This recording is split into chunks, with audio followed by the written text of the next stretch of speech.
Empathy doesn't just help your partner, it also shapes you. It builds humility, compassion, and the ability to connect in ways you may never have before. Not just with your partner, but with all kinds of people. It's also a powerful healing tool.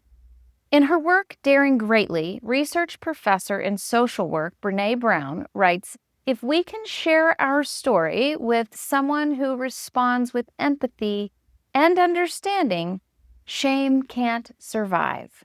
That's why empathy is essential, not only for repairing broken trust, but also for becoming the kind of person who can sustain healthy, loving relationships in the future. Like I said earlier, empathy isn't always easy. If you've been out of practice showing empathy, or if you never really had it modeled for you growing up, it can feel awkward and uncomfortable, almost like trying to speak a foreign language. Think about it. When you first try to learn a new language, the words don't come naturally. You stumble over the sounds, your sentences are clunky, and you might feel embarrassed to even try. Empathy can feel the same way at first.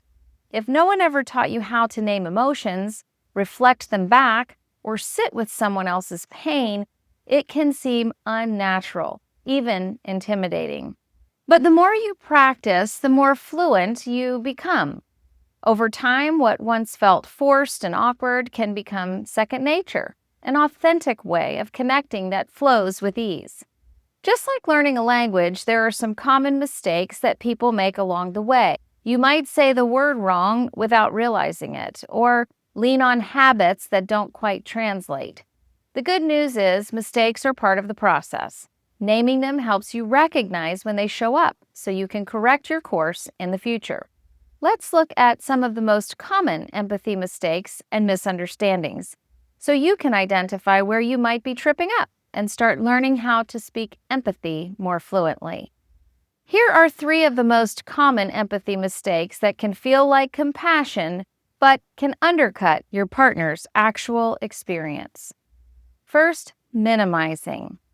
Minimizing is saying things like, it wasn't that bad, or at least.